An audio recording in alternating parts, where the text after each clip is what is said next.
Hey everyone, welcome back to Corporate Decoder, the place where we decode the hidden meanings behind corporate filings. And today CEMTREX Incorporated is giving us a little something to chew on.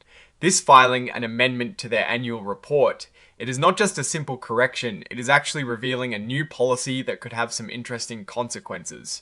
So what is the big deal with this CEMTREX filing then? Well, it is mainly about adding a new document, their clawback policy, which is like an insurance policy for investors, ensuring that executive bonuses can be taken back if something goes wrong.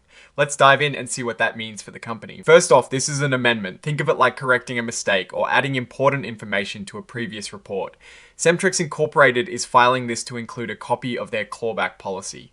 This policy is required by new C3 rules, and it basically means that if executives get bonuses based on financial reporting, and then later it turns out those reports were wrong, the company can actually take that bonus money back from the executives. It is all about making sure leaders are truly incentivized for accurate financial reporting. Now, this filing doesn't really give us new financial numbers to dissect like a typical annual or quarterly report would.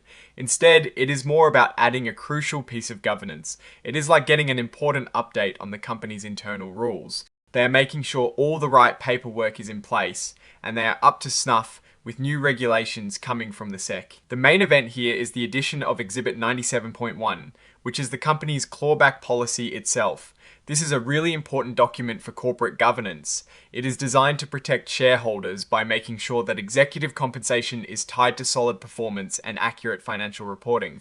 If the company makes a mistake that requires restating those financial results, any incentive-based compensation received by executives like bonuses or stock awards might have to be returned. So, what does this clawback policy actually look like in practice for CEMTREX Incorporated? It will outline the circumstances under which such incentive-based compensation can be recovered, the period over which recovery can occur, and how the company will administer this policy. This is a proactive step, showing they are taking governance seriously and aligning executive interests with long-term shareholder value.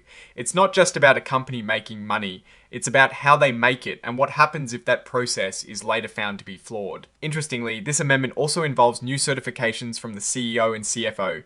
These certifications confirm that the officers have reviewed the filing and are vouching for its accuracy within the scope of what is being amended. They are essentially saying, yes, we stand by this addition. And it is all part of the process to ensure transparency and accountability in financial reporting.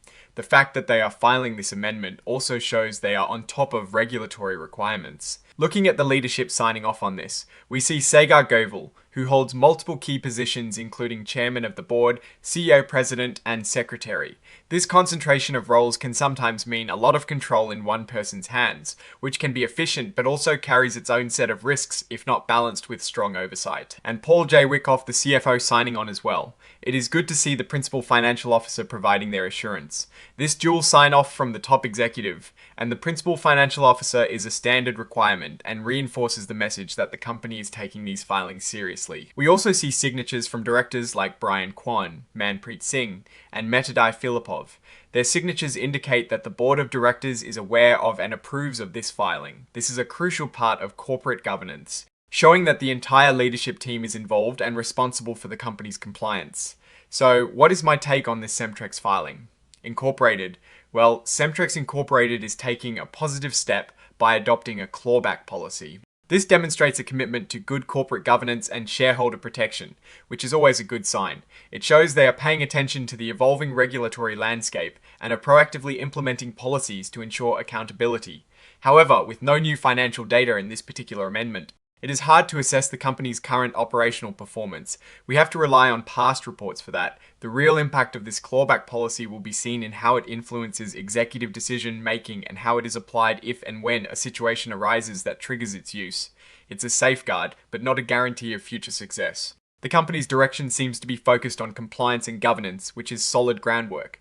The risks, as always with such filings, are inherent in the business itself, which we need to look at in their main financial reports. But for now, this amendment signals a responsible approach to executive compensation. Alright, that is our breakdown of CEMTREX Incorporated's latest filing. What is your take on the importance of clawback policies for executive compensation? Drop your thoughts in the comments if this analysis was valuable. Hitting that like button really helps, and subscribe for more deep dives into corporate filings. Don't forget to check out our Discord in the description for more community discussions. Thanks for watching, see you next time.